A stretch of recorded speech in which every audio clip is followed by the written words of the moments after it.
Buenas tardes, hermanos y amigos. ¿Cómo están todos por acá? El Ser Supremo, el Ser Eterno les bendiga. Seguimos por aquí, una vez más, contentos de poder estar con ustedes en una nueva transmisión, una nueva enseñanza, un nuevo video, ¿verdad? Este es su servidor, su hermano, su amigo, su pastor, Teodoro Castillo, desde la sede de los ministerios conforme a su corazón, la sede de los ministerios unicitarios del Ser Supremo sin nombre, desde acá, desde Medellín, nuestro hermoso país de Colombia, saludando y transmitiendo en este diferido para todos ustedes que nos observan desde acá, de la hermana República de Colombia, nuestro país Venezuela, todos los Estados Unidos, Canadá y todo el resto de América Latina, así como de todas partes donde nos escriben, nos observan en Europa, en Asia y hasta en Australia nos escriben y están atentos de nuestros videos y estas enseñanzas, hermanos. Gracias a ustedes siempre por este tiempo que deciden siempre tener con nosotros. Acá, pues ni modo, hoy por hoy saliendo en diferido debido a las situaciones de internet en vivo que siempre tenemos, que por lo general pues hemos tenido en los últimos tiempos con situaciones de, ¿verdad?, de conexión en vivo, se nos cae la conexión y bueno, hemos decidido seguir aportando nuestro granito muy humildemente, con todo el amor, con todo el cariño, con que lo hacemos desde acá, mi esposa y yo, quien saluda siempre para todos ustedes. Siempre envía sus saludos, sus bendiciones, sus oraciones. Estamos por acá muy contentos una vez más desde nuestro último video, nuestra última transmisión, hace ya más de una semana.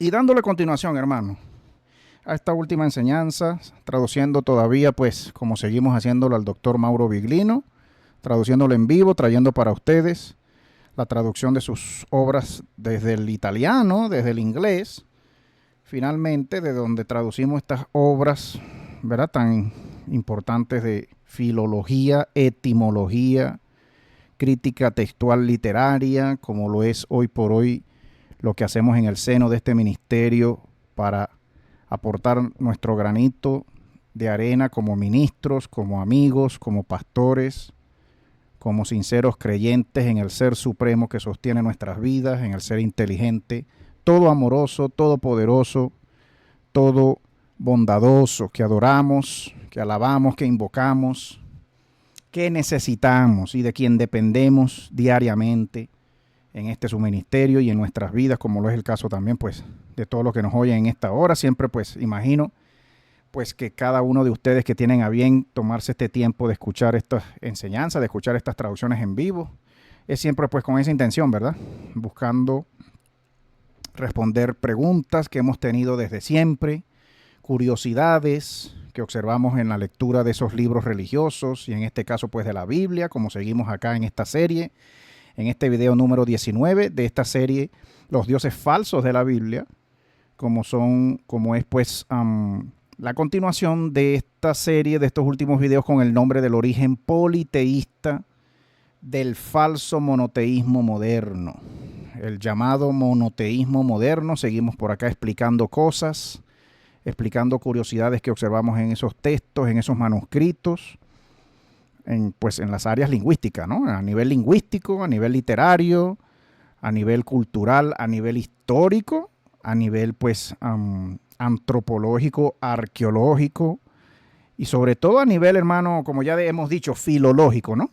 La filología que hacemos, ¿verdad? Y que hay que hacer como ciencia, que se hace pues como ciencia, de todos estos nombres, sustantivos, palabras, frases, compuestos nominales, compuestos adjetivales, cuando hablamos pues de todas estas historias y cuando nos referimos a todas estas historias curiosas que observamos en la Biblia, en este caso, hoy por hoy estudiando todavía la Biblia, mañana pues nos dará por estudiar el Corán y ver también la falsedad de los dioses del Corán, mañana después entraremos estudiando los Vedas hinduistas y viendo la falsedad de los dioses presentados en esos Vedas, en esos libros, porque no es para nada, hermano, como ya lo hemos dicho acá, no es para nada personal contra ninguna creencia, contra ninguna institución religiosa, contra ninguna religión, contra ningún creyente, es personal. Nosotros mismos somos creyentes, mi esposa y yo.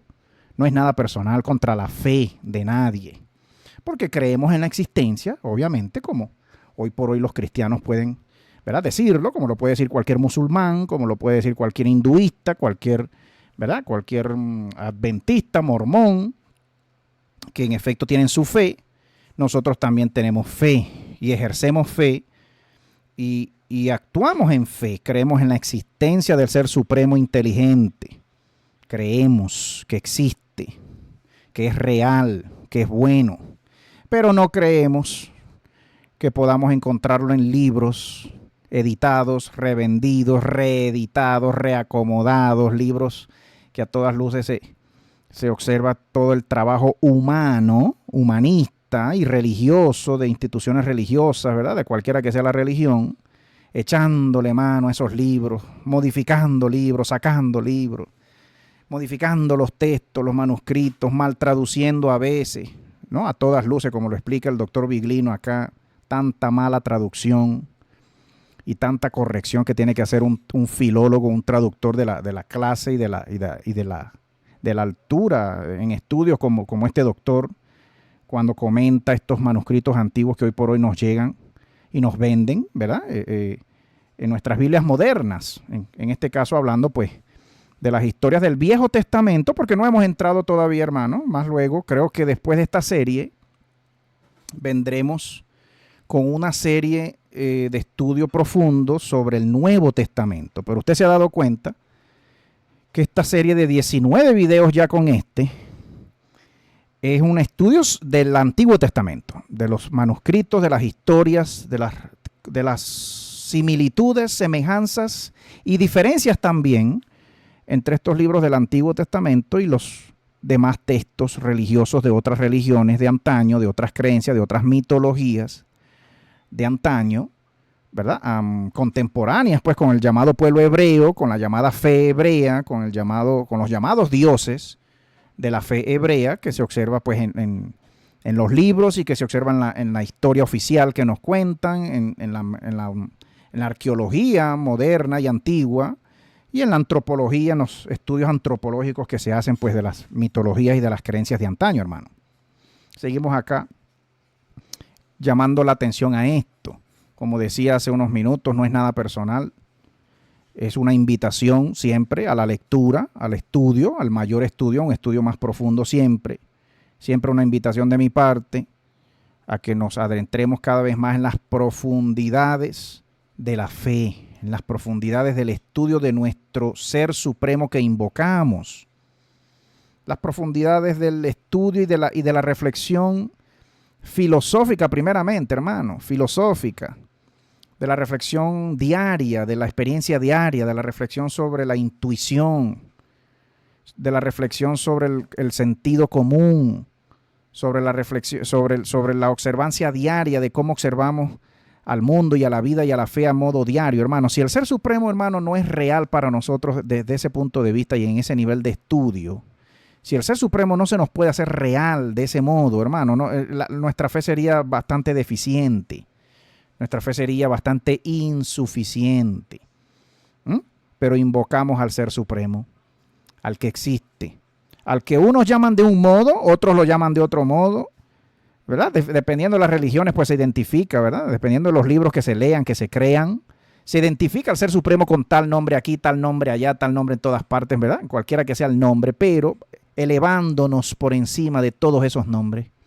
Es la invitación que hacemos desde el seno de este ministerio. Invitamos de verdad y con todo corazón, con toda propiedad, con toda humildad, invitamos a la elevación del alma, a considerar todo lo que se dice en esos libros, sobre esos dioses de esos libros. A considerar, hermano, a hacer consideraciones filosóficas y teológicas. Las hemos hecho acá, lo seguimos haciendo en este canal. Es lo que hacemos siempre con cada lectura, con cada traducción en vivo que su servidor se permite hacer para todo el mundo de habla hispana, para toda persona que no hable inglés precisamente, o que no hable italiano, que no entienda, ¿verdad?, las investigaciones de muchos de estos doctores en sus idiomas originales, pues lo traemos de un modo ya traducido al español para que estemos enterados, hermanos, cada vez más estemos enterados, los creyentes pues de este lado del mundo, ¿verdad?, de Latinoamérica, estemos enterados de los más recientes estudios, investigaciones y descubrimientos que se hacen de esos manuscritos, y en esos manuscritos y basándonos en la lectura de tanto manuscrito hebreo, porque nuestra fe, hermano, la fe cristiana a nivel mundial y sobre todo en este lado del mundo está basada, obviamente, como ya sabemos y lo hemos dicho, está basada en cuanta creencia hebrea, antigua, en lo que es creencia hebrea de un pueblo que llamamos los hebreos. Creencias que van evolucionando en el tiempo, creencias que los mismos hebreos creían en un tiempo y ya después dejaban de creer. Creencias y dioses que el pueblo llamado de Israel, el llamado pueblo de Israel, creyendo en dioses durante un tiempo de su historia y después pasando a creer en otros dioses, en otros nombres, invocando diferentes nombres durante la historia antigua. Usted lo observa en los libros, en la misma Biblia, en su misma Biblia usted observa cómo Israel, como se dice en muchos versos, en muchos capítulos, y como Jehová vive peleando con ese pueblo en esos libros de la Biblia, peleando con Israel, culpando a Israel, maldiciendo a Israel. Usted observa a Jehová, hermano, en varias partes del Antiguo Testamento, usted observa a Jehová maldiciendo con su boca a su propio pueblo. Cada vez que Israel decidía irse tras la adoración de un nuevo Dios. Salió un Dios por allá, se iba Israel a adorar a un nuevo Dios. Se iba Israel a adorar, y en algunos versos es curioso, en algunos versos dice, todos ustedes me dejaron.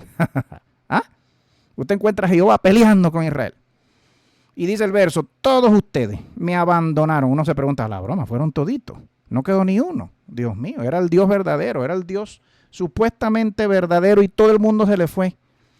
Como dicen muchos versos, muchas traducciones, muchas traducciones de varios versos, sobre todo en las historias de los reyes, en los libros de los reyes, de las crónicas.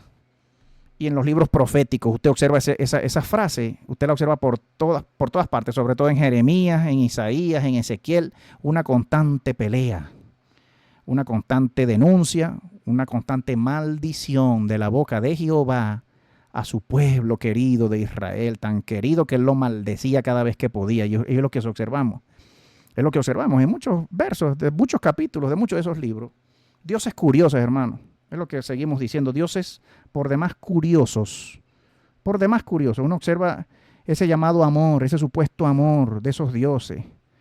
Porque no se dan solo en la Biblia. Vuelvo y digo, Dios mío, no, volvemos a decir, y siempre lo voy a decir en estos videos, no lo observamos solamente en la Biblia. Se observa en el Corán las maldiciones de Alá a su pueblo. Cómo Alá maldice a su pueblo en todos esos libros. Y el musulmán sigue creyendo que ese Alá es muy amoroso, que ese Alá es muy santo con su boca, en su corazón, Alá maldiciente, un Dios maldiciente, uno más. Esos Vedas hinduistas, ese Krishna, en esos Vedas, en el Bhagavad Gita, las maldiciones de todos esos dioses. Usted lo observa, usted lo lee, usted se detiene. Yo me asombro, porque yo no sé usted cómo lee usted. Yo leo con el corazón lo que leo. Y más si son obras religiosas, si son obras de corte espiritual. Yo me detengo, y yo cuando observo, hermano, hoy por hoy en la Biblia, una maldición de la boca de ese Dios que estoy leyendo y al cual yo invoco y observo tanto odio, yo me detengo, hermano, a mí me asusta. Yo me detengo, yo me quedo así como a la broma, aquí viene otra maldición.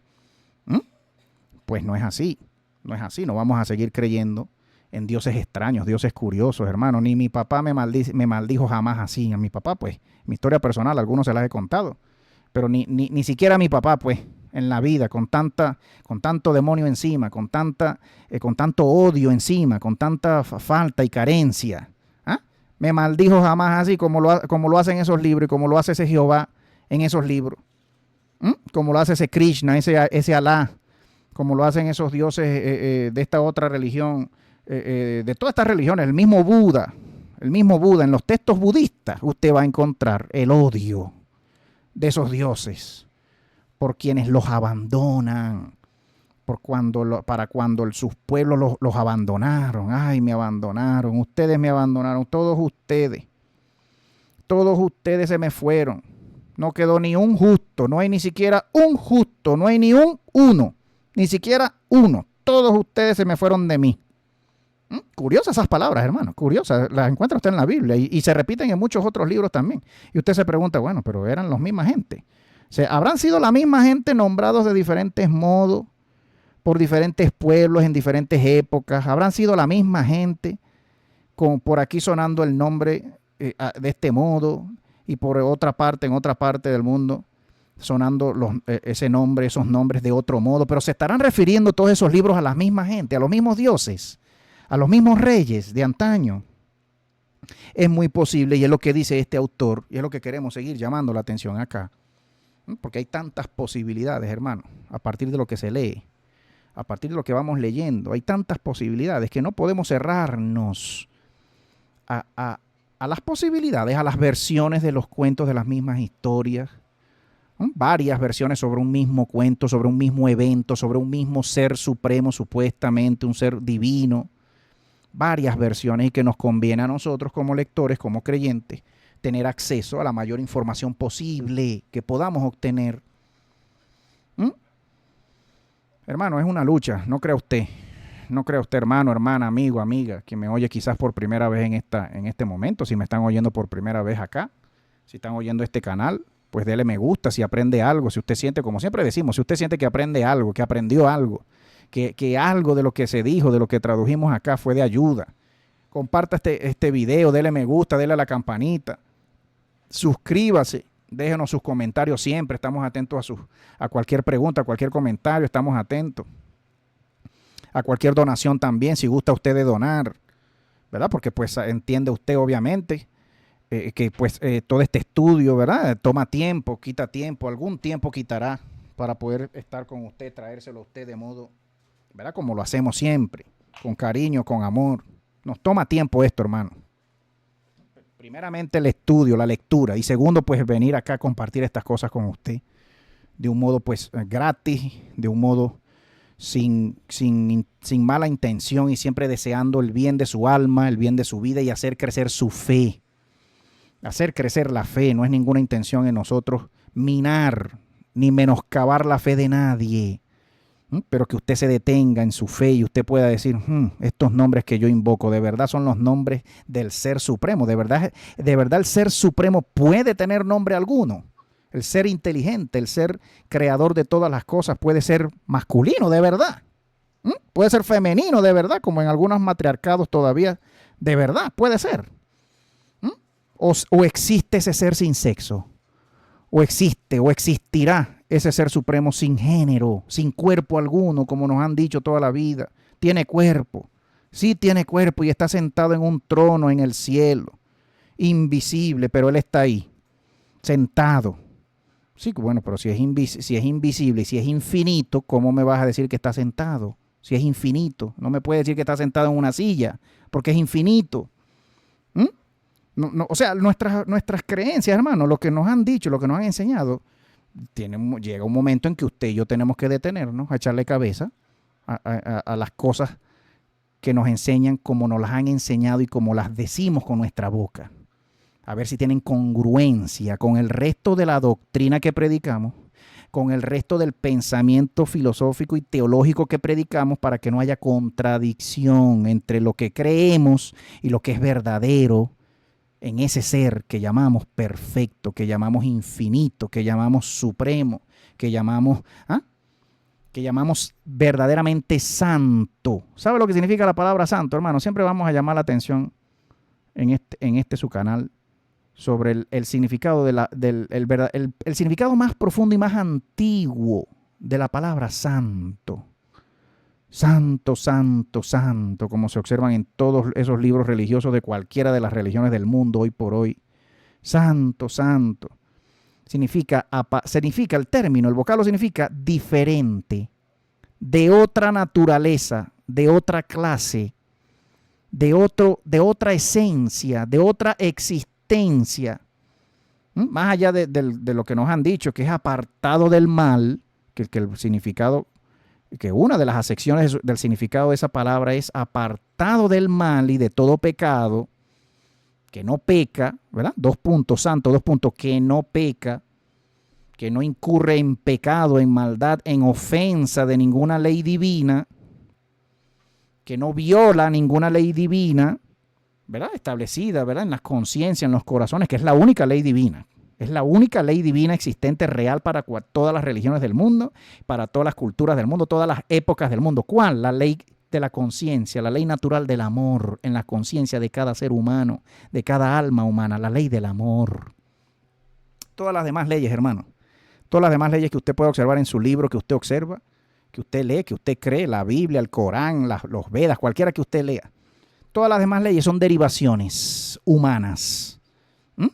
El grueso de las leyes de la Biblia, del corpus judío, del corpus jurídico judío hebraico, las 613 leyes de la Torá, 613 leyes puntuales, un número bien curioso, 613, algunos dicen 616, otros dicen 666. ¿Ah? Hay autores de autores, hermanos. Hay libros de libros y hay doctores de doctores. Y usted lea esto, usted lea al otro, usted escucha a mucha gente. Usted puede llegar a escuchar y a leer a mucha gente opinando sobre un mismo tema. Pero esas 613 leyes de la Torá, ¿verdad?, de la Biblia cristiana y de la Biblia judía, de la Biblia hebrea, son derivación jurídica posterior a una primera ley en el alma, en el corazón. Una primera ley más original, ley más antigua que cualquier otra ley en cualquier época de la existencia humana sobre esta tierra, la ley del amor. Porque en el cumplimiento del amor, en el amar y amar siempre y amar desinteresadamente primero al Ser Supremo, reconocer su existencia, reconocer que es uno solito, reconocer que es una sola persona en todo su ser, y luego amar la naturaleza, amar a los demás seres, amarte a ti mismo, amar a todo el que te rodea, en el cumplimiento y en el ejercicio de esa ley natural con la que nace toda alma, la ley de la supervivencia, que jamás se va a lograr el sobrevivir haciendo maldad. Jamás la humanidad va a lograr prevalecer en el tiempo si nos odiamos, si nos matamos, si nos destruimos, si no ejercemos amor.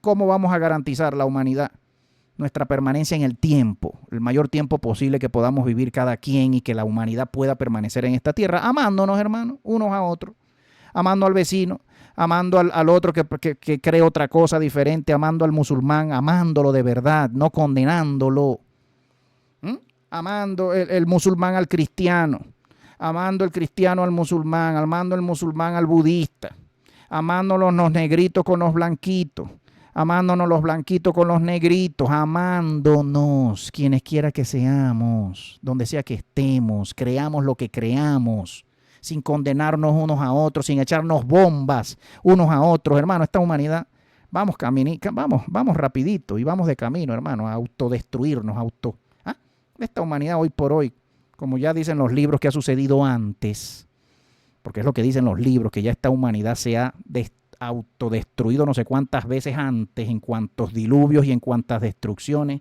y en cuantas guerras antes, vamos de camino otra vez a hacer lo mismo. Es lo que vamos, es lo que observamos, es lo que podemos observar. Unos creyéndose mejores que otros, unos creyéndose con más derecho que otros, unos creyéndose reyes y creyéndonos a los demás súbditos por siempre y por debajo de ellos y comiéndonos y masacrándonos y nos comen. Ay, hermano, antes de pasar a la traducción en vivo, hermano, siempre hacemos estas reflexiones, siempre llamamos, siempre exhortamos, nos tomamos estos minutos y esperamos que sean minutos que podamos todos los que creemos, todos los creyentes, verdaderos creyentes. No nos atrevemos, ningún creyente que viva por la ley del amor se atreverá jamás a condenar a nadie por su color, por su religión, por su creencia, con esas palabras de condenación en la Biblia, de esos dioses que condenan en la Biblia, hermano, palabras muy curiosas, sospechosas que usted debe detenerse. Ningún padre de familia, ninguna madre de familia, ningún verdadero ser supremo, creador de todas las almas humanas por igual, ama a unos más que a otros, olvídese de eso. Ningún verdadero padre de familia amoroso ama a un hijo más que a otro, los ama a todos por igual. Usted no me va a venir a decir que el ser supremo verdadero, el que crea todas las almas, el que se sufre, el diseño de cada alma, porque Él es el que se la sufre. Él es el que diseña cada alma, donde sea que nazca esa alma. Nazca en el África, nazca en la selva, nazca en Venezuela, nazca en Canadá, nazca en Australia, donde sea que nazca ese bebé, donde sea que se conciba esa alma, y como sea que venga a este mundo, sea rico, sea pobre, sea negrito, sea blanquito, usted me va a decir a mí que el Ser Supremo nos ama más a los cristianos de este lado del mundo que a los musulmanes, y que todos los musulmanes ya están condenados por ser musulmanes ya. Condenados toditos. ¿Ah? Hermano, bastante curiosas esas palabras en cualquier libro que las diga. Porque es lo que hacen las religiones de este mundo. ¿Qué es lo que hacen las religiones de este mundo? Condenar a las demás. Ya, listo, fácil, sencillo. Usted va a encontrar las mismas palabras en el Corán, de condenación a cualquiera que no sea musulmán. Usted las va a encontrar en los Vedas, en los textos budistas, en los textos hinduistas, en los textos de cualquier religión organizada e instituida, y donde haya sacerdotes que le quitan a usted su plata y que viven de usted, usted va a encontrar las mismas palabras. Me van a decir a mí que tal religión es la verdadera, que tal creencia es la verdadera. Bueno, vamos a comenzar por buscar en sus libros la no existencia de palabras condenatorias, nada más por nacer musulmán. Nació musulmán. ¿Ah, dónde nació? Nació en un hogar musulmán. ¿Es musulmán? Pues sí, lo obligaron, sus papás lo obligaron. Ah, listo, está condenado de una vez. ¿Por qué? Porque no tiene a Cristo. ¿Ah? ¿Dónde nació? Nació en un hogar cristiano. ¿Dónde nació? Nació en Venezuela. Ajá. ¿Y qué cree? No, él es cristiano. ¿Es cristiano? Sí. ¿Lo obligaron? Sí, sus papás, sus pastores, su iglesia, su sociedad, su cultura lo obligaron. Ah, listo, está condenado porque es cristiano de una vez. Así nos condena el Corán a los cristianos. El Corán dice que todo el que no es musulmán está ya condenado y es digno de muerte. Hay que matarlo de una vez. Lo dice el Corán. Aunque muchos musulmanes de tendencia más conservadora quieran negarlo, quieran ocultarlo, el Corán lo dice. Vaya y revise el Corán, busque esos versículos, esos capítulos. Un infiel no cree en Alá, mátenlo. Y habrá creyentes, habrá musulmanes que interpretan esas palabras de un modo muy literal. Y usted vea cuánto musulmán matándose el mismo, inmolándose, y matando a cualquier cantidad de cristianos o cualquier cantidad mire ahorita la India con Pakistán. Mira la India con Pakistán. Los pakistaníes son musulmanes. Los hindúes pues son hinduistas. Ahí están matándose. Unos con otros. Bombas, tiros, agarran bombas. Lanza el presidente contra el otro. Unos turistas, unos pakistaníes musulmanes fueron y atacaron un centro turístico en la India, en Cachemira, en la zona en reclamación entre esos dos países. Le cayeron a tiros a no sé cuántos turistas hinduistas, porque no son musulmanes, sencillamente porque no creen en Alá. Usted me va a seguir diciendo que el Islam es la final palabra revelada del Ser Supremo. Pues no lo es. Usted me va a seguir diciendo a mí, o al mundo, que los Vedas, que el hinduismo con todos sus dioses, la final palabra revelada del Ser Supremo, del único Ser Supremo, creador de todas las almas humanas. Pues ahí se observa el odio que hay. Cuando nos matamos unos a otros. Usted se va a Irlanda, hermano, porque si vamos a hablar del otro lado del mundo, también tenemos que hablar de este lado del mundo, de los que nos hacemos llamar cristianos, de los que nos hacemos llamar portadores de la verdad y del verdadero Dios de este lado del mundo, como lo hacen los de aquel lado del mundo. Usted se va a Irlanda, ahí al ladito de Inglaterra, ahí, la isla de Irlanda. La lucha religiosa y la guerra religiosa de casi más de 100 años entre los católicos del sur del país de Irlanda y los evangélicos del norte de Irlanda, ¿verdad? De lo que llamamos Irlanda del Norte, que pertenece al Reino Unido de Gran Bretaña, e Irlanda del Norte, pues la guerra religiosa que hay entre los del norte y los del sur, matándose con bombas, con metralletas, con cuchillos, con lo que sea. Porque los del sur son católicos, son cristianos católicos, creen en la Virgen, pero los del norte son evangélicos, son protestantes, son anglicanos. Bombas, hermano, bombas, tiros. Nos agarramos las metralletas y nos caemos a tiros en la frontera. ¿Y quién es usted? No, yo creo en Cristo. ¿Usted cree en Cristo? Sí, claro, pero a los del sur hay que matarlos a tiros igualito. ¿Y usted en qué cree? Yo creo en Cristo también. Y sí, ¿cómo va a ser? Sí, pero a los del norte hay que caerles a tiros. ¿Qué vamos a hacer? Hermano, ¿usted cree que es del otro lado del mundo nada más? ¿Mm? Es de este lado del mundo también, es en cualquier parte del mundo, porque eso es lo que hace la religión. ¿Mm? Los falsos dioses y la falsa religión y los falsos dioses nos llevan a eso siempre y nos van a llevar siempre a eso, a odiarnos, a condenarnos, a decirle al otro, tú estás errado y tú estás condenado de una vez para los infiernos, porque no eres musulmán como yo, porque no eres hinduista como yo, porque no crees en mi Dios, porque no crees en mi Cristo. Tú ya estás en los infiernos de los infiernos, como la Biblia lo dice de frente. La Biblia dice que el que no cree en Cristo ya está condenado, ya ha sido condenado. Mi pregunta es, bueno, entonces cuando viene alguien a Cristo, habiendo sido musulmán, habiendo sido ateo, y viene a Cristo, ¿verdad? Y deja el ateísmo, y deja el Islam, y deja a Alá, a cualquier otro Dios, y viene a Cristo, no es recibido, Teo, es recibido. ¿Es recibido? Sí, claro, es recibido, es perdonado. Y bueno, ¿no estaba condenado? Pues, bueno, estaba, Teo, estaba condenado, pero salió de la condenación. Bueno, pero estaba condenado. No, bueno, pero Dios mío, ya dejó a Alá, pues. Ya lo dejó, ya vino a Cristo. Estaba con Alá, chévere, cuando estaba con Alá. Pero ya vino a Cristo, Teo, ya no hay condenación para él. Estaba condenado cuando no tenía a Cristo. O sea, ¿cómo se explica eso? Vino el cristiano y ahora se hizo musulmán.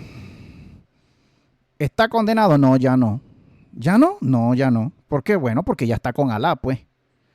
No estaba con Alá antes, estaba con Cristo antes, pero ahora está con Alá. Hermano, la religión, eso es lo que hace la religión. Nos condenamos de una vez a los infiernos. Nos odiamos, nos matamos. No hay ningún amor verdadero en ningún libro, en ningún Dios que con palabras muy curiosas, lisonjeras, con maldiciones de sus bocas, en ningún libro. No hay ningún amor verdadero, hermano. Y es lo que tenemos que darnos cuenta, los verdaderos creyentes, elevarnos y decir y terminar diciendo y creyendo que en efecto el Ser Supremo existe, es bueno, es verdadero, es padre, es madre. Es padre y es madre al mismo tiempo de toda alma humana y jamás condena ninguna. Nos espera a todos por igual, a todos por igual. Nadie está condenado de una vez. Nadie está condenado ya. Ni te juntes con él, ni lo visites, ni le digas bienvenido en tu casa. No lo invites a comer dulce de lechosa, ni de patilla tampoco. No lo invites a tu vecino a comer a tomar el té contigo. Dice la Biblia, no lo invites, no lo dejes pasar, no le digas bienvenido, porque te haces partícipe de sus pecados. A la broma. Yo tengo mi vecino que es musulmán y yo no le puedo decir a mi vecino, cónchale, te invito a la casa, chico, vente, vamos a tomarnos un tecito, porque si le digo bienvenido, le invito a la casa. Me hago partícipe de sus pecados y usted creyendo mucho esas palabras. Dios mío, no puedo vivir con nadie al lado mío, no me puedo ir para los Estados Unidos a vivir. Cuando vivía yo en los Estados Unidos, cualquier vecino mío era hinduista, cualquier vecino mío era ateo, cualquiera era satanista, cualquiera era musulmán, pues sobre todo en esos países, hermanos, del primer mundo, Estados Unidos, Canadá, Europa, Australia, el llamado primer mundo. Pues en estos países latinoamericanos a lo mejor es diferente la cosa, ¿verdad? Mi vecino cristiano del frente me cae muy bien porque es cristiano. El de al ladito dice que es cristiano, pues me cae muy bien porque yo también soy cristiano. Y el de al ladito somos todos de una misma, ¿verdad? Creencia, qué felicidad. Pero cuando nos vamos para Europa, váyase por Alemania, váyase por Inglaterra. El del frente es hinduista, el de al lado es musulmán, el de atrás es ateo, el del otro lado es satanista. No va a poder usted hablar con nadie, no va a poder jamás saludar al vecino, porque bueno, porque su libro de usted le dice a usted que no salude a nadie, que no se meta con nadie, que no hable con nadie, que no reflexione con nadie, que no coma galletitas con leche, ¿verdad? Con nadie, porque como no aceptan a su Cristo de usted, como no aceptan a su Alá de usted, a su Buda de usted, pues no se puede tratar con nadie hasta que acepten, de algún modo. Se hizo cristiano el vecino del frente, ahora sí, vamos a saludarlo. ¿Por qué? Bueno, porque es cristiano ahora. ¿Es cristiano? Sí, es cristiano, porque es musulmán ahora. Por favor, hermano. Si va a haber amor en nosotros, si va a haber amor en usted, si usted va a vivir por la ley del amor, que amemos de verdad a quien sea y a todo el mundo por igual, porque así nos ama el Ser Supremo que nos diseña. A todos, que diseña cada alma, hermano, y que está esperando que todas sus almas creadas diseñadas, que todas sus almas, ¿verdad? A las que le da vida, entiendan que Él está por encima de cualquier religión, que Él está ahí, que Él nos da el aire a todos, no nos los cobra ninguno, que bombea a todos nuestros corazones, a todos, y que no deja de bombearle los corazones a otros más que usted, o menos que usted. El Ser Supremo existe, es real, es bueno, es verdadero, es persona, una solita persona, una solita. Ni 2, ni 3, ni 4, ni 5, ni 20. Él es perfecto, ese ser es perfecto, es uno solito. Es una sola persona, es real, es verdadero, existe. No es ni hombre ni es mujer, no tiene cuerpo, es infinito, es inmortal, no muere jamás. Cualquier cuento que venga a usted, llámese cristiano, llámese musulmán, porque también están los mismos cuentos en el Islam, llámese hinduista, llámese quien sea, cualquier cuento extraño que venga y le diga a usted, el Ser Supremo murió. ¿Murió el Ser Supremo? Sí, murió, claro que murió. ¿Cuándo murió? No, bueno, murió en tal fecha, en tal sitio, en tal lugar, de tal modo. Sí, lo mataron, pues sí, el Ser Supremo lo mataron. Al Ser Supremo, sí, claro, al Ser Supremo lo mataron. Y no se destruyó el mundo, no se destruyó el universo cuando moría, pues no. Bien curioso, porque si lo mataron, la creación toda debió haber dejado de existir cuando lo mataron. Pero no pasó. Y aquí estamos toditos, hermanos. ¿Qué nos toca creer al final? Dígame usted, ¿qué nos va a tocar creer de verdad al final y decidir y terminar creyendo al final? Cuando tantas creencias, tantas religiones, tantos libros dicen lo mismo. Dicen y predican sobre el Ser Supremo lo mismo, con otras palabras, con otros nombres y desde tiempos remotos y antiguos hasta la modernidad. Nada nuevo se dice del Ser Supremo. Aparte de lo que le oye quizás usted al teacher Teo, a este su servidor. Nada nuevo se oye. Nada más que usted le pueda echar cabeza se oye sobre el Ser Supremo y se dice sobre el Ser Supremo en ningún libro de ninguna religión del mundo. Todas dicen lo mismo. Todas dicen que murió, que vino a este mundo, que tomó cuerpo y que murió. Todas las mayores religiones del mundo predican lo mismo sobre el Ser verdadero, el Ser infinito, el Ser invisible, que terminó siendo muy visible después en todos estos libros, en todas estas religiones, en todas estas creencias. ¿Y qué es lo que ataca este doctor, traductor, cuando estudiando estos textos, estos manuscritos, nos sale pues a sus lectores, ¿verdad? Ya, con estas preguntas curiosas como vemos en esta octava parte de este capítulo. El capítulo, estamos todavía, yo le contaba a usted, este capítulo es el capítulo del texto Los dioses de la Biblia, el capítulo el nacimiento del monoteísmo, el origen histórico del llamado monoteísmo moderno. Estamos todavía estudiando el falso monoteísmo moderno porque tiene orígenes politeístas. El llamado monoteísmo moderno, de todas las religiones modernas que dicen creer en un solito Dios. Su creencia y su teología y su doctrina ha evolucionado en el tiempo, en la historia, a partir de la creencia en muchos dioses en la antigüedad, incluyendo el judaísmo, incluyendo la fe hebrea y los textos hebreos. Seguimos aquí traduciendo y dice así el autor. Mire, comencemos por hacernos algunas preguntas de sentido común. Algunas preguntas, ¿verdad? Dice aquí, disculpe usted, hermano, estamos en vivo acá. Disculpe usted, mire aquí dice, ya que el término Jehová se observa en diferentes formas en culturas no mosaicas, no hebreas, ¿pudiera este nombre posiblemente ser un intento de reproducir el sonido de un nombre propio en otro idioma? Curiosa esta pregunta, ¿verdad? Mira la segunda pregunta acá. ¿No es posible que Moisés y los autores bíblicos estuviesen sencillamente tratando de reproducir el sonido de un nombre que habían oído mediante el tener que escribirlo, el tener que escribir las consonantes que se tenían de ese nombre? ¿Qué hubiese sucedido? Dice acá la tercera pregunta. ¿Qué sucedería si un occidental, uno de nosotros, ¿verdad? Los que vivimos para este lado del mundo, un occidental, un no oriental, ¿verdad? Tuviese que pronunciar su nombre a una población con una forma completamente diferente de escritura o de sistema fonético, quizás conteniendo solamente consonantes, Sería imposible porque nosotros los de Occidente necesitamos siempre pronunciar la vocal antes y después de las consonantes. Sería una cosa bastante curiosa el tener que responderle a esta pregunta, ¿verdad? Sería bueno, sería que nos pusiéramos a intentar pronunciar un nombre sin pronunciar una vocal. Imagine usted. En español sería imposible hacerlo. Un nombre con puras consonantes, sin vocales entre las consonantes, sería una cosa bastante curiosa de experimentar y de hacer un experimento con eso. ¿Cómo sería un nombre? Mira la pregunta acá, disculpe usted.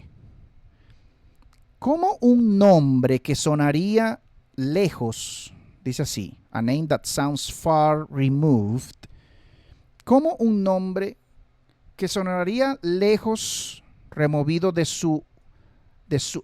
que siendo pronunciado lejanamente de su origen, de su región de origen original, ese nombre, ¿cómo sonaría? ¿Cómo sería representado gráficamente, hermano? Cuando pasamos de una cultura a otra, de un país a otro, de una lengua a otra, de un sistema fonético, consonántico y vocálico diferente a otra lengua, ¿cómo sonaría cuando pasamos, o cómo tendríamos, hermano, cómo se tendría que traducir, que transliterar un nombre y unas grafías a otras grafías en otros idiomas, en otras partes del mundo? ¿Cómo tendría que hacerse? ¿Qué tipo de análisis y de conclusiones y de hipótesis? Una quinta pregunta aquí. Se tendría que hacer un académico si encontrara que esta representación que se ha intentado muchos siglos después, sin ninguna evidencia precisa y documentada de cuándo o cómo se originó, cómo tendría que hacerlo. ¿Cuáles serían los análisis de dicho académico? ¿A qué conclusiones tendría que llegar? ¿A cuáles hipótesis tendría que manejar dicho académico, dicho doctor, dicho erudito? Muy curiosa esta pregunta. Interpretando, bueno, precisamente responde acá el autor, que interpretando pues el idioma hebreo tenemos que lidiar con una situación particular caracterizada por la comprensión de las escrituras basadas en un pensamiento teológico. Es lo que dice acá. Disculpe usted, hermano, voy a colocar este ventilador. Disculpe que usted acá el ruido. Vamos a colocarlo una vez más. Vamos a subirlo acá. Está haciendo un tantito de calor en este momento. Estamos en vivo, ¿sí? Pero aquí seguimos con usted. ¿Se oye mucho ruido? Bueno, estamos en diferido, como sea, no estamos en vivo, ¿verdad? Estamos en vivo nomás. Pero estamos acá, ¿sí? Seguimos. Si se oye mucho ruido, pues tendríamos aló, aló, aló, aló, aló, aló, aló, aló, aló. Seguimos acá. En vez de hallar consideraciones teológicas, disculpe usted aquí, ya va. Tendríamos que lidiar con una situación, ¿verdad? Esto constituye una inversión de hecho, una inversión de hecho del proceso lógico, una inversión de logicidad en la práctica. En vez de encontrar consideraciones teológicas en lo que está escrito, un enfoque teológico tiende a darle forma a los significados de las palabras basándose en posiciones a priori, basándose en creencias o posiciones a priori. Esto sucedió, por ejemplo, para la Biblia, especialmente durante el proceso de vocalización, como lo especifica acá el profesor Giovanni Garbini. Como el profesor Giovanni Garbini, en efecto, lo dice aquí. Voy a leer de ladito así ahora. Sí, porque el ventilador acá me está un tantito. Voy a leer de ladito así. Me voy a poner de ladito. Sí, me van a ver un tanto de perfil acá. Las palabras sufrieron unas transformaciones drásticas, dice el profesor Garbini acá, cambiando su significado de acuerdo a sus necesidades, a las necesidades ideológicas de los autores bíblicos individuales, de cada autor bíblico. Es lo que dice aquí el profesor Garbini en su obra Notas de Lexicografía en italiano.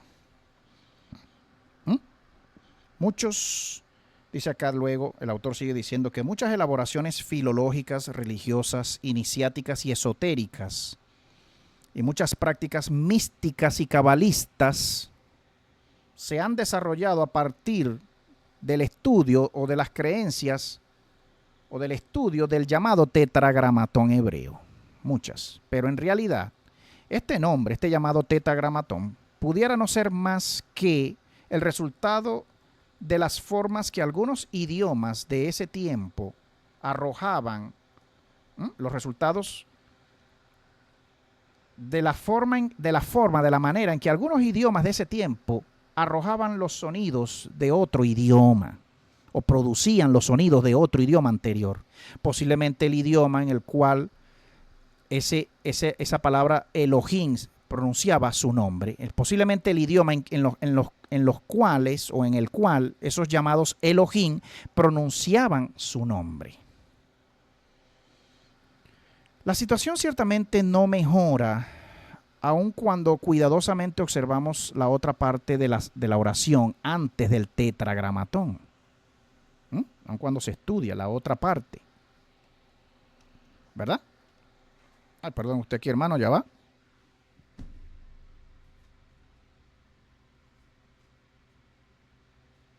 Y seguimos aquí. Seguimos aquí. La Enciclopedia Católica, publicada en el Nuevo Advenimiento, en el CD del Nuevo Adventista, del Nuevo Advenimiento, establece las dificultades innumerables en el tener que proveer una interpretación inambigua, específica y clara del nombre de Dios, del supuesto y llamado nombre de Dios, el tetragramatón, la YHWH, la Yod-Hei, Bab-Hei. Cuando se lee la frase I am that which I am, en inglés, ¿no? Yo soy el que soy, o yo soy ese que soy, cuando se pronuncia así, o cuando se pronuncia del modo I am what I am, yo soy lo que soy, o cuando se pronuncia I will be what I will be, yo seré lo que seré, si traducimos de un modo bastante literal, bastante ajustado a la literalidad de lo que se está leyendo, o si se traduce I will be what I was, yo seré lo que yo era, o lo que fui, yo seré quien fui, ¿verdad? Cualquiera que sea la forma en que se traduzca, ¿verdad? En que se quiera y se sigue traduciendo de parte de muchos traductores hoy por hoy en el mundo, esa frase, en muchas Biblias modernas, en cualquiera de los idiomas modernos que hoy por hoy se hablan en cualquier parte del mundo, son sencillamente, hermano, unas cuantas de muchas soluciones propuestas en el tiempo para poder transmitir el significado de lo que ese Elohim intentaba decir, con la frase original, leyéndola de un modo, ¿verdad? Creyendo yo que se lee más o menos así, Eye Asher Eye, creyendo yo que se pronuncia así en un hebreo antiguo o en un hebreo moderno, como sea, la cual precede la comunicación del tetragramatón. Es la frase que está, ¿verdad? La que precede, la que presenta la comunicación de ese tetragramatón en Éxodos capítulo 3, verso 14 y verso 15. Hermano, mire aquí. Hay muchas preguntas que deben ser respondidas. Muchas preguntas que responder. Comenzando con los posibles orígenes del tetragramatón. Los posibles orígenes en un idioma indoeuropeo o en un idioma caldeo o en un idioma egipcio antiguo, un idioma acadio antiguo o un idioma protosemítico. Seguido pues de la complejidad de los problemas de pronunciación, continuando luego después con las posibles construcciones gramaticales,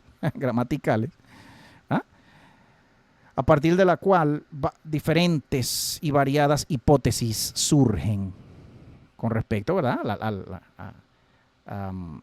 al significado real y original de esas 4 consonantes, ¿verdad?, en cualquiera de estos idiomas en que se pronunciaba antiguamente estas 4 letras. No es nuestra intención adentrarnos en los méritos de este asunto, ¿no? Pero nos gustaría una vez más recordar las palabras del profesor Garbini, en su obra Introducción a la lengua semítica. A las lenguas semíticas o a la lengua, en singular o en plural, como sea ¿verdad? Que se llama el libro del profesor Garbini. El profesor Garbini dice, es imposible conocer el hebreo como era hablado o como era pronunciado en los tiempos preexílicos, antes del exilio de Babilonia. Es imposible, dice el profesor Garbini. A menos que, a partir del punto de vista del vocalismo, o por lo menos, dice así, a partir del punto de vista del vocalismo, o de las vocales, pues, que hayan sido pronunciadas, no sé, no hay modo de saber cuáles eran en todo caso. Perdone usted acá, hermano. Las vocales que se pronunciaban entre cada consonante, después de la primera Y, de la primera Yod, antes de la primera Hei, luego de la primera Hei, antes de la Bap, las vocales que se pronunciaban, pues que iban. Es imposible, dice el profesor Garbini aquí. Conocemos que el hebreo, tal y como era pronunciado al final del primer milenio, dice así, que aunque a pesar de esto conocemos, en efecto, cómo era pronunciado el hebreo a fines del primer milenio de la era cristiana, de esta era.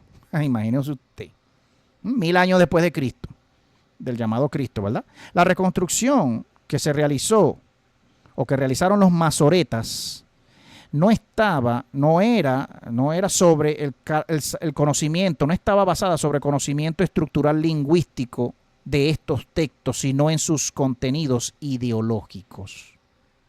La reconstrucción de los masoretas, de los eruditos hebreos, judíos, que hacen de sus mismos textos sagrados de ellos ya en el siglo II, en el siglo III, supuestamente, como dice la historia oficial, después del llamado Cristo, no está basada, hermano, dice acá, en conocimiento lingüístico, estructural de esos idiomas en los cuales se escribían esos manuscritos, sino en contenido ideológico, en su contenido que ellos mismos, lo de los mismos masoretas, expresaban o trataban de difundir a través de dichos manuscritos.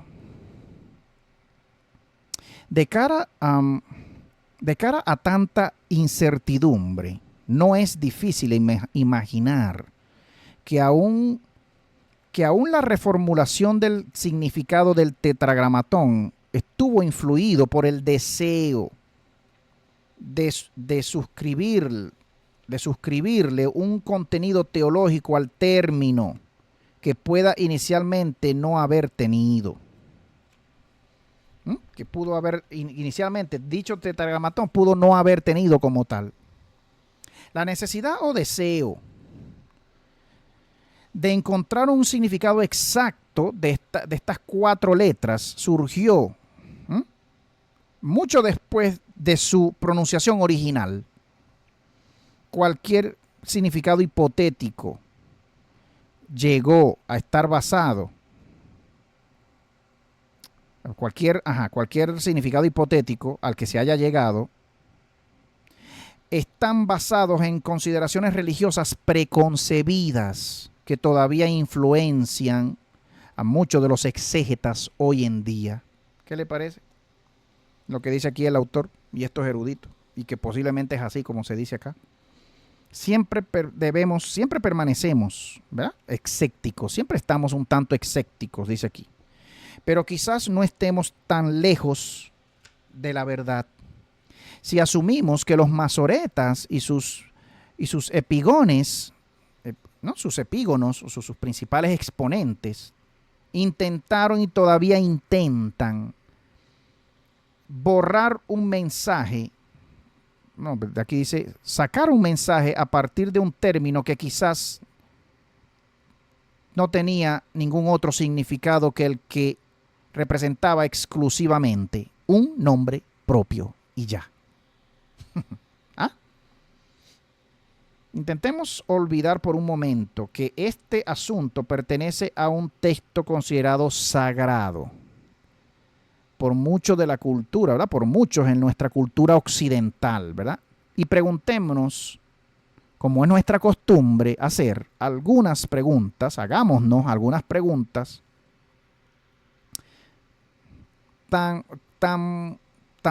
un poco desviadas de cualquier condicionamiento teológico posible, tanto como nos sea posible. Hagámonos algunas preguntas que no estén influenciadas por ningún condicionamiento teológico posible. Dice acá el autor, es lo que propone acá el autor biblino. Y dice después, supongamos que una cultura primitiva fuese a reproducir el sonido de un nombre propio occidental, tal como Francesco. Pongamos el ejemplo de que una cultura primitiva tuviese que reproducir el sonido de un nombre, en este caso occidental, tal como el nombre Francesco en su sistema de escritura. Imaginémonos que el sistema de escritura de esta cultura extranjera no tiene vocales, solamente consonantes. ¿Qué hubiesen escrito? Hágase esa pregunta a usted. ¿Qué hubiesen escrito? Asumiendo que usaran una escritura alfabética, ¿sería posible o es plausible o sería posible que lo escribieran, por ejemplo, con una F, una R, una N, y luego una S, y luego una C? Una F, una R, una N, una C, y luego una S, y luego una C. Tratando de escribir, ¿verdad? Francesco, pudieran tratar ellos, ¿hubiesen ellos sencillamente escrito nada más las consonantes de ese nombre? Es una pregunta. ¿Qué tal si unos siglos después, luego de la escritura, ¿verdad? Luego de escribir y de haber logrado un consenso para la escritura del nombre Francesco, algunos sabios o sacerdotes comenzaran a partir de la escritura, o partiendo de la escritura y de las señales misteriosas y de signos o señales misteriosas a su disposición, hubiesen querido derivar algún significado de ellos, de ese nombre, algún significado de esas consonantes, un significado esotérico, dice acá. ¿Qué tal si eso hubiese sucedido? Si algunos sabios o sacerdotes, a partir de la escritura y de las señales misteriosas a su disposición, ¿verdad? Signos y señales misteriosos, hubiesen querido sacar algún significado a partir de ese nombre, o de esas letras o de esas consonantes para ese nombre. ¿Qué hubiesen producido estos exégetas si se hubiesen dado a la tentación de encontrar un significado a cualquier costo en la palabra Francesco? ¿Qué hubiesen producido? ¿Qué hubiesen sacado? En la palabra Francesco a partir de las consonantes de la palabra Francesco, del nombre Francesco, Francesco, Francisco, por escoger cualquier nombre. Pudiéramos decir Luis, Pedrito, Ramón, cualquier nombre que se hubiese creído en algún tiempo que era el nombre del ser divino, del ser supremo, como se nos dice, ¿verdad?, en los libros sobre esas 4 letras.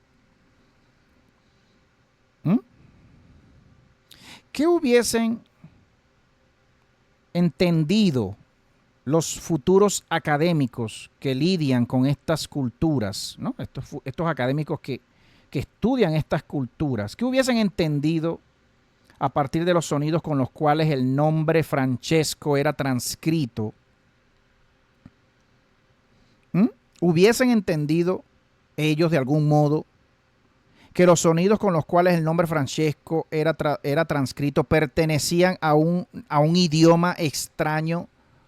¿Hubiesen entendido eso, que pertenecían a un idioma extranjero, un idioma extraño, extranjero? ¿Estarían esos académicos, habrían estado estos académicos dispuestos a aceptar que la investigación de dicho nombre, que la investigación del significado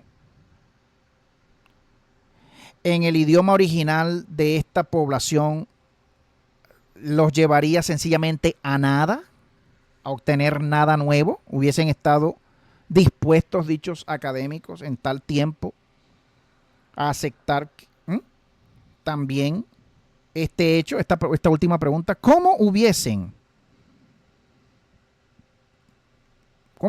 muchos de estos académicos haber estado dispuestos a aceptar? ¿Cuántos de estos académicos, de estos sabios, de estos sacerdotes, en algún momento de la historia hubiesen estado dispuestos a aceptar que un extranjero, que un occidental hipotético presentado a sí mismo con el nombre Francesco, no pretendía precisamente comunicar nada más que su propio nombre y ya. ¿Cuántos hubiesen estado dispuestos a aceptar eso? ¿Cuántos sabios, cuántos sacerdotes, cuántos transcriptores, cuántos copistas, cuántos escribas?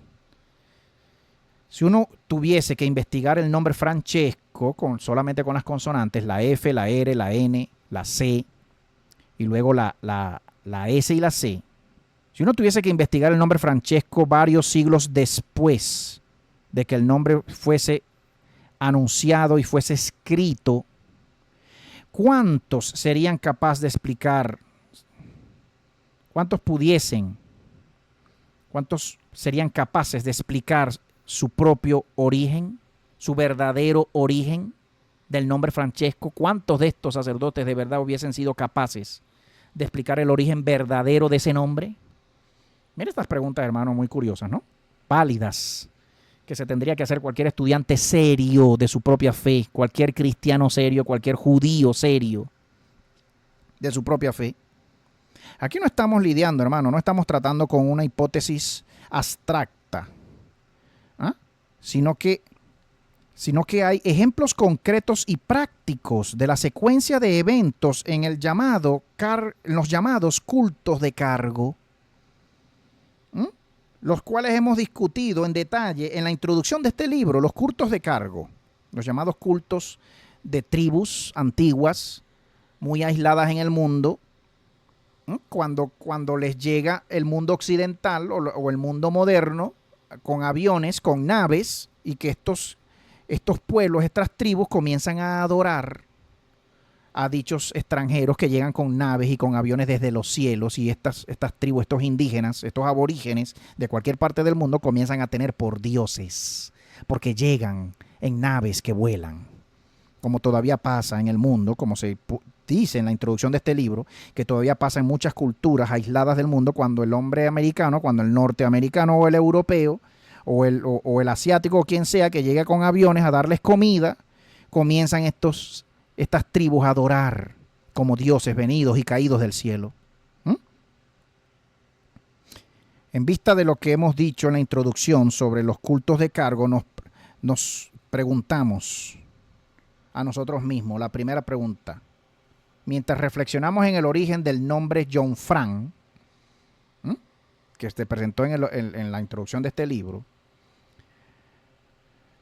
a la vez que se reflexiona en el origen del nombre John Frank, como llegó a ser conocido dentro del fenómeno del culto de cargo, ¿cómo podemos asumir que el término Jehová, que el término Yahweh, ha tenido el mismo destino que el nombre John Frank, o llegó a tener el mismo destino que el mismo nombre John Frank, con el que se dice en la introducción de este libro, que se comenzó a adorar y todavía se adora en algunas tribus del sudoeste asiático? Algunos aborígenes del sudoeste asiático todavía recuerdan al dios John Frank, que sencillamente era un piloto norteamericano que cayó con un avión y traía comida con él, y ayudó a la tribu y le trajo comida, y la tribu comenzó a adorarlo como un dios, y que todavía hoy por hoy se le recuerda con el nombre John Frank. Cuando el nombre real era Jan Frank, los aborígenes hoy pronunciando algo como John Frank, con O, cuando era una A. ¿Habrá tenido el nombre Yahweh el mismo destino que tuvo el nombre de este piloto norteamericano que cayó en estas tierras aborígenes en el sudoeste asiático con comida desde un avión, y que estos aborígenes, viendo la tecnología y viendo la comida, la provisión que trajo este hombre, pues todavía adoran como un dios pasado, un dios antiguo? Estamos tan lejos de la realidad si consideramos que el tetragramatón hebreo, la YHWH, lo consideramos como una representación léxica del sonido con el cual los Elohim o el Elohim pronunciaba su nombre en un idioma bastante distante y diferente del de los autores bíblicos y de sus pueblos y de los pueblos bíblicos a los cuales después llegó ese nombre en el tiempo y posteriormente. ¿Estamos muy lejos de la realidad si consideramos este pensamiento sobre ese nombre? ¿Estaríamos lejos? Cuando el tetragramatón fue por primera vez pronunciado por boca alguna humana en el tiempo de Enós, en Génesis 4:26 se dice que ya desde el Génesis y en el tiempo de la cuarta generación, la generación llamada Enós, que bien puede sonar fonéticamente semejante a la palabra Anu, Anus, Enos, Enosh en inglés con S y H al final, Anu, Enus, Anunnakin en plural. Génesis 4:26, los hebreos no existían todavía como pueblo, dice acá.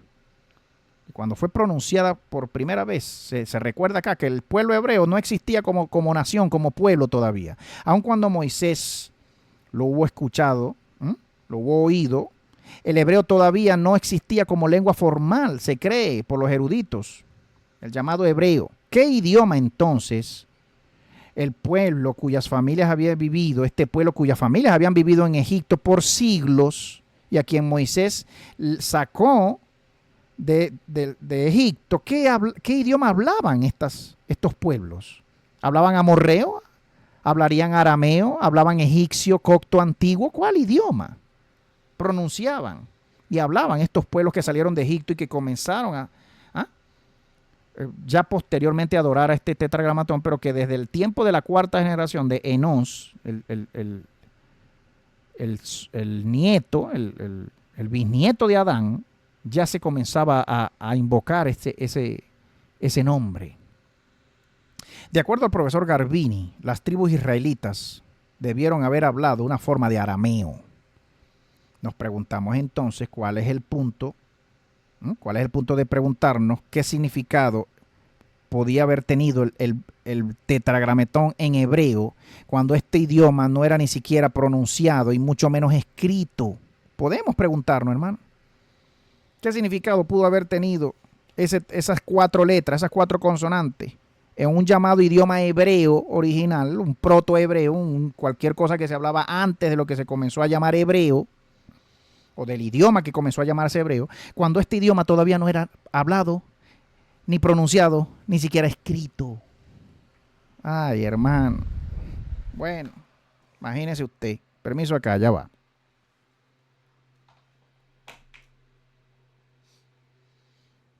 Seguimos en vivo acá y ya dándole conclusión a esta serie con el nombre, El origen politeísta del falso monoteísmo moderno. Ya dándole conclusión y llegando a las últimas conclusiones de este capítulo, tenemos entonces que las hipótesis que hemos formulado son consistentes con la figura del Elohim que aparece en nuestra obra, un individuo de carne y sangre que no estaba preocupado con la teología o con la espiritualidad y quien por lo tanto ni siquiera tenía la necesidad o deseo de dar un significado especial a su nombre. Es lo que se observa en el libro, una figura de un Elohim que aparece en estos textos, en estos manuscritos, de un llamado Elohim, de unos llamados Elohim, porque el vocablo es plural, Elohim, de varios individuos de carne y sangre que no tenían ninguna preocupación con ninguna necesidad espiritual o teológica. Es lo que se observa acá. No olvidemos que el vocablo Yahweh, o que Yahweh explícitamente declaraba que él no hablaba en acertijos. Él mismo lo decía de él mismo en el versículo Números 12:8. Esos Elohim, ellos, él o ellos, como sea. Y que muy posiblemente eran plural, eran varios llamados con ese nombre. Eran varios individuos llamados con el nombre Yahweh.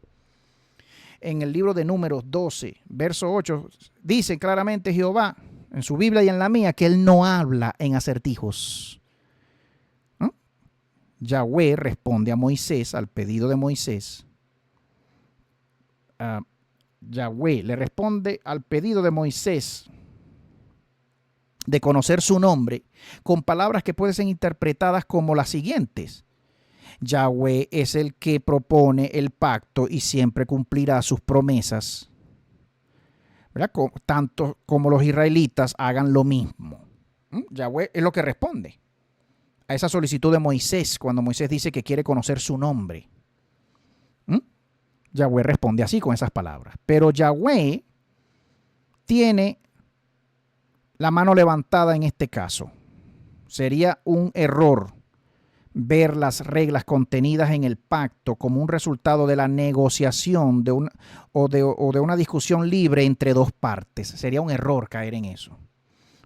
Pues una imposición completa de reglas que no pueden ser retadas y de mandamientos y reglas que no pueden ser retados, ¿verdad? Una imposición completa es incorrecta y quizás tendenciosa a ser llamado un pacto. Y puede ser llamado tentativamente un pacto. Si la realidad es como sospechamos que es, el tetragramatón, la YH y la WH no significaban nada en hebreo como tal. Más probablemente, como hemos visto en los cultos de cargo, era sencillamente la simple forma de sonido. It was the simple rendering. Era el sencillo resultado de sonidos que formaban un nombre propio que le pertenecían a una lengua, a otra lengua anterior. Más probablemente, como hemos visto en los cultos de cargo, era simplemente el resultado, dice aquí, esa pronunciación, esa YHWH, el resultado de sonidos formando un nombre propio que pertenece a otra lengua en el tiempo, una lengua que ya venía hablándose y que se pronunciaba anteriormente, y que ese nombre para esos dioses se decía anteriormente, al momento en que Moisés recibe, o comienza Moisés, o a partir de Moisés comienza a pronunciarse el nombre de ese llamado Elohim o de esos llamados Elohim. La traducción, hermano, sencillamente, la tradición ha buscado sin cesar darle un significado metafísico, ontológico y teológico a lo que era probablemente nada más que un sencillo nombre. Y ya. Mira la conclusión tan sencilla a la que llegan este doctor. La interpretación que se presenta acá no es menos valiosa que la de muchos otros propuestas, que las de muchas otras propuestas por teólogos, exégetas y filólogos, dada la variedad de interpretaciones que han surgido con el tiempo. Esta interpretación que hace este doctor acá no es menos valiosa.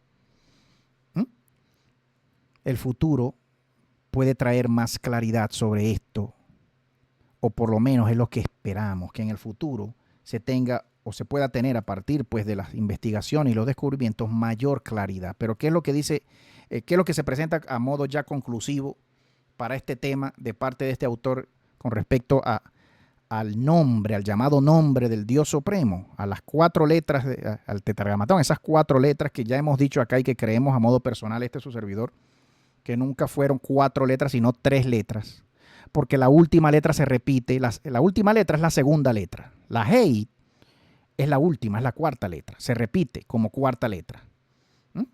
¿Por qué se repite la segunda letra al final como un nombre propio? ¿Por qué se tendría que repetir? Bueno, nada muy asombroso de suceder, porque hoy por hoy podemos ver nombres como Isis, una diosa de antaño, la principal de las diosas más antiguas de antaño, de las principales diosas más antiguas del mundo. Isis, usted ve ahí una transliteración hacia una I, una transliteración de alguna letra, algún sonido en el pasado hacia una S como segunda letra. Luego vendría la misma I inicial como tercera letra y luego la S, la 4ª letra, Isis, que es bastante fonéticamente, ¿verdad?, parecida al nombre Jesús, Yesu, Yasu, Yisus. Isis, la diosa, la gran diosa egipcia, anterior a cualquier dios masculino. En la fe egipcia antigua, primero eran las diosas femeninas, anteriores a ningún dios, a cualquier deidad masculina que se adoraba en la antigüedad. Hermano, miren esos nombres: Isis, Osiris, Asiris, Azarel, Yasharel, Yashrael, Israel, Osiris.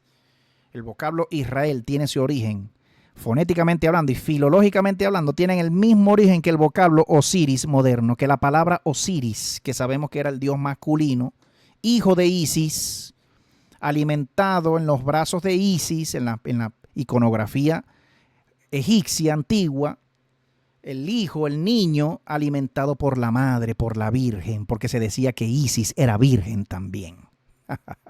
Ay, hermano. La virgen y el niño. No creemos hoy por hoy los evangélicos en ninguna inmaculada concepción y en ninguna virgen, en ninguna deidad de ninguna virgen para considerarla como digna de adoración o de veneración, o creerla que puede en efecto la Virgen interceder delante de nosotros los creyentes ante su Hijo o ante el Padre, el llamado Padre, o ante el llamado Espíritu Santo. No lo creemos hoy por hoy ninguna fe evangélica, ninguna rama de ninguna religión o subreligión evangélica protestante. Hoy por hoy, ¿verdad? Se ha salido en el seno del protestantismo evangélico cristiano, se ha salido de toda adoración a la Virgen como tal, como digna de adoración. Hoy por hoy no se cree, ¿verdad? Lo que creen los mismos cristianos católicos, que creyendo en el Hijo como Dios, también creen en su mamá, en la Virgen, como digna de adoración, como digna de veneración, o como fuente de intermediación, ¿verdad? Como recurso de intermediación ante el llamado Hijo, ante el llamado Padre, para que nos conceda nuestras oraciones. Los evangélicos no creen hoy por hoy eso, ¿verdad? La doctrina católica de la Inmaculada Concepción, de que la Virgen en efecto también fue concebida de modo virginal, como lo fue su Hijo, como se predica en la doctrina católica cristiana. Es doctrina, es creencia, es doctrina católica, pero los protestantes evangélicos no lo creen. No podemos creer que la Virgen haya nacido de modo virginal y de modo santo, de modo directamente del Padre, del Dios Supremo, pero sí se cree de un hijo de esa Virgen. La doctrina católica propone y revela e impone a sus fieles que el fiel católico tiene y tenga que creer en que la Virgen María, la llamada Virgen, la llamada Madre del Ser Supremo hecho hombre, en un hijo llamado Jesús, también nació de modo virginal y de modo muy puro de su madre llamada Ana. Anu, ahí está otra vez el nombre Anu, Anunnaki, Ana. El mismo origen del nombre Ana. El origen del nombre Ana, que en la tradición católica es la mamá de la Virgen María, la abuela de Jesús.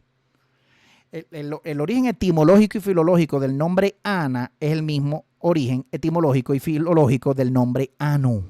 Anus, Enosh, Enoch, Anuk, Enoch, Anunnakin. El mismo origen filológico y etimológico. Y la tradición católica en textos y manuscritos antiguos dicen que la Virgen María, también el llamado Evangelio de la Infancia de Jesús, el llamado Evangelio de, si mal no recuerdo, el llamado Evangelio en la tradición cristiana católica, en los textos hebreos antiguos, conocido con el nombre del Evangelio de la Infancia, hoy por hoy el Evangelio de Santiago, el Evangelio de la Infancia de Santiago dice que la Virgen María nació de un modo virginal también de su madre Ana, que también fue preñada de modo divino y no precisamente por su esposo. ¿Ah? Pero los evangélicos no creemos eso. ¿Cómo lo vamos a seguir creyendo de un hijo de esa Virgen? Él sí, el hijo sí nació de modo virginal y puro y de parte de un ser supremo, del llamado ser supremo de modo directo. De un llamado Espíritu Santo, copulando y embarazando a una niñita que en la tradición tenía 14 años cuando fue preñada del llamado Salvador del mundo. 14 años cuando fue embarazada. Una niña. Pero que usted y yo hoy por hoy nos horrorizamos de escuchar situaciones de embarazo o de violaciones a niñas, a menores de edad, mujeres menores de 18 años. Un horror. Para usted, para mí es un horror, pero cuando escuchamos esa historia de la Virgen María en los libros no nos horrorizamos, nos parece totalmente normal. Hermano, seamos congruentes, seamos personas, seamos creyentes congruentes, ¿no? Con lo que creemos, con lo que predicamos, con lo que defendemos. Una niña hoy por hoy en mi país de 13, 14 años es un crimen, se paga con cárcel. Cualquier hombre que embarace a una niña de 14 años no es legal. no se ve bueno tampoco, no se ve bonito y no es legal tampoco, no lo apoyan las leyes. Es una menor de edad, usted embarazó a una menor de edad, usted tiene que pagar con cárcel. Así es esa menor de edad. Aun cuando esa menor de edad se le ofreció a usted y se le dio porque lo amaba a usted, amaba a ese otro, a ese vecino, a ese primo. ¿Ya? Es un crimen embarazar hoy por hoy en cualquier sociedad occidental pues, porque si se va usted por el mundo oriental, usted va a ver a los árabes teniendo esposas de 12 añitos, embarazando niñas de 11 añitos, de 12 añitos, niñas, hermanos. Pero para usted y para mí es normal que el Espíritu Santo lo haya hecho con la Virgen María. Muy normal porque Él es el dueño de la vida. ¿Ah? Hermano, por favor, si el Ser Supremo nos manda a amar y a cuidar y a proteger a los más indefensos, a los más inocentes e indefensos, en nuestro amor por el mundo, por la humanidad, por la vida, por Él mismo y por nosotros, si el Ser Supremo espera eso de nosotros, ¿cómo espera usted creer o cómo puede seguir usted creyendo que las leyes que los hombres establecemos para eso precisamente, para protegernos, para cuidarnos, para cuidar al más inocente, al más indefenso, al más débil, ¿cómo va a creer usted que nuestras leyes, que nosotros como hombres establecemos para cuidarnos a nosotros mismos, venga el Ser Supremo a romperlas después? Con el pretexto de que Él es el ser dador de la vida y con el pretexto... No, hermano, el Ser Supremo jamás se contradice a sí mismo. Jamás va a actuar. El Ser Supremo verdadero, el Ser Supremo perfecto, jamás va a actuar en la humanidad contradiciéndose a la ley primera que Él puso, a la única ley y original ley que Él puso en las almas humanas, en las conciencias de las almas humanas de cualquier cultura, de cualquier tiempo, de cualquier época, de cualquier nación. Jamás va a venir el Ser Supremo actuar contra ninguna ley humana establecida por los humanos, con derecho de hacerlo de parte de ese ser, con derecho y con libertad y con inteligencia dada, sabiduría dada a nuestras vidas, a nuestros congresos, a nuestros legisladores, por ese mismo ser que nos da la vida, nos da la facultad y la libertad de que podamos decidir nosotros por nosotros mismos hoy por hoy en este tiempo de la maldad, cómo gobernarnos a nosotros mismos, cómo supuestamente protegernos a nosotros mismos. Va a venir después ese ser a romper nuestras leyes y hacernos creer que Él tiene el derecho y que la humanidad debe entender que el Ser Supremo tiene derecho a romper cualquier ley humana cuando quiera porque Él es el ser creador de la vida y Él puede hacer eso. No, hermano, el Ser Supremo no es así. El Ser Supremo pone la ley natural del amor y de la conciencia, de la protección a otros, a los más indefensos sobre todo. Vamos a seguir creyendo en la ley musulmana, en el Corán, cuando el Corán predica, en Alá, en Mahoma, en cualquier libro, en cualquier religión de cualquier parte del mundo, llámese Islam, llámese cristianismo, llámese hinduismo. Vamos a seguir creyendo nosotros en esas leyes que dicen que usted puede casarse con cuanta mujer usted quiera, que usted puede tener esposa de 10 añitos, de 11 añitos, de 12 añitos. Vamos a seguir creyendo nosotros en cualquiera de estas leyes, de cualquiera de estos libros que a todas luces son leyes que no protegen a los más indefensos, a los más débiles, a los más necesitados, No, hermano, el Ser Supremo jamás va a estar ahí. El Ser Supremo verdadero, todo amoroso, el creador de la vida y el que sostiene la vida y el que promueve la persistencia y la perseverancia de la vida humana sobre este mundo y que no es genocida para nada y que no es abusador de los derechos de nadie. Vamos a seguir nosotros creyendo menos de los derechos del no nacido, menos de los derechos del que todavía está en el vientre, y mucho menos de los derechos de ningún menor de edad. Vamos a seguir nosotros en estos engaños, más allá pues de lo que hemos traducido hoy, de lo que hemos hablado sobre el nombre, el tetragramatón, las llamadas 4 consonantes de un sencillo nombre propio y ya, un nombre propio con que se hacían llamar todos esos dioses gigantes de antaño que gobernaron estos mundos en diferentes partes del mundo, en diferentes tierras al mismo tiempo, porque eran miembros de una misma clase de humanidad. Vamos nosotros a seguir creyendo que era el nombre de un solito Ser Supremo, uno solito, y no precisamente la denominación, el nombre para toda una raza de individuos que nos gobernaban antañamente, diciéndonos que eran dioses y que eran los dioses sobre este mundo, los verdaderos o el verdadero y único Ser Supremo sobre este mundo. No, hermano. Finalmente damos por finalizada este estudio sobre el falso monoteísmo moderno que tiene orígenes en toda una creencia politeísta y en diferentes dioses, femeninos y masculinos, Baales y Aceras y Jehovás de antaño, en plural, Elohim, Jehová, Yahweh, es un vocablo en plural. El mismo vocablo Jesús es un vocablo en plural. El mismo vocablo Dios, que hoy decimos y creemos que es singular en nuestros idiomas modernos, tiene un origen plural en idiomas antiguos. No se estaba diciendo Dios, nunca se estaba diciendo dioses. Que los dioses te bendigan. Era la bendición de antaño. Y que ese vocablo ha degenerado en idiomas modernos en creencia de que es singular y que hoy por hoy decimos Dios te bendiga creyendo que es uno solo al que usted está haciendo referencia. Zeus, Deus, Dios, Deus, Zeus, Theos en griego, Elohim en hebreo finalmente. Un vocablo a todas luces plural por el morfema de plural, la I y la M al final, los dioses de antaño. Hermano, gracias por su tiempo, por su atención. Disculpe usted pues la pasión, la repetición, la constante repetición de mucho pensamiento teológico de su servidor, diferente al suyo, pero que tiene agarradero y asidero en los textos y en los libros. En estudios más profundos de los mismos textos que hoy por hoy las religiones defienden como palabra final del Ser Supremo, cuando no es así. Sencillamente son crónicas, sencillamente son eventos redactados y ya relatados. Leyes relatadas, escritas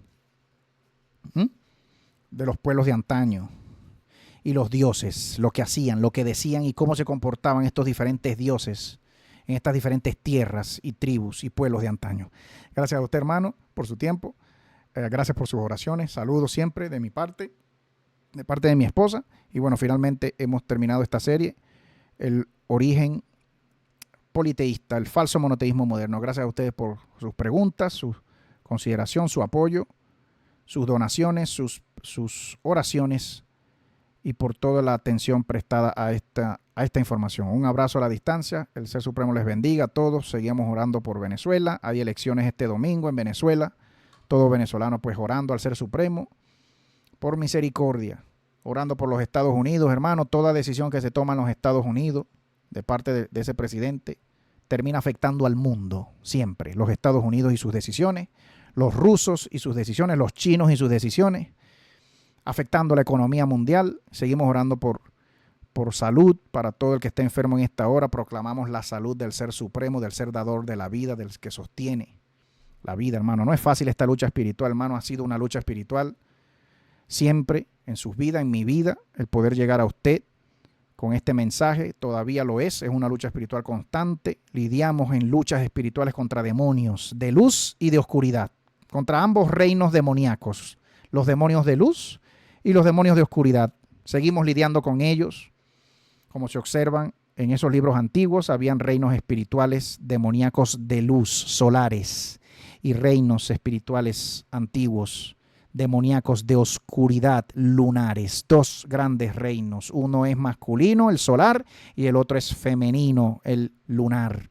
Dos grandes reinos demoníacos, con sus principales demonios en forma espiritual echando broma por el mundo entero, presos sus cuerpos en prisiones de oscuridad, en los cielos y en los infiernos de este mundo que giran alrededor de esta tierra plana, hermano. Seguimos luchando contra ellos en la realidad de nuestras vidas, en el sueño en las noches y en el día a día que vivimos. Es una lucha espiritual, obviamente. No vaya usted a creer que esto es un capricho mío, venir a decirle estas tres cosas que comparto yo con ustedes por estas vías, por estas redes, que es capricho de Teo, por llevarle la contraria al mundo. No, señor.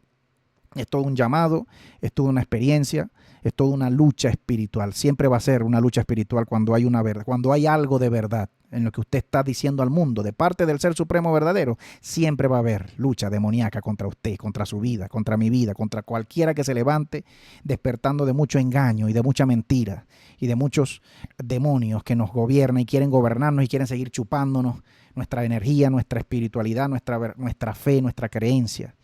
Hermanos, seguimos batallando. Un abrazo a todos. Disculpe usted tanto tiempo, pero seguimos en esta lucha. Dios les bendiga, o mejor dicho, discúlpeme usted, el Ser Supremo no humano, el sin nombre, el inmortal, les bendiga a todos. Un abrazo.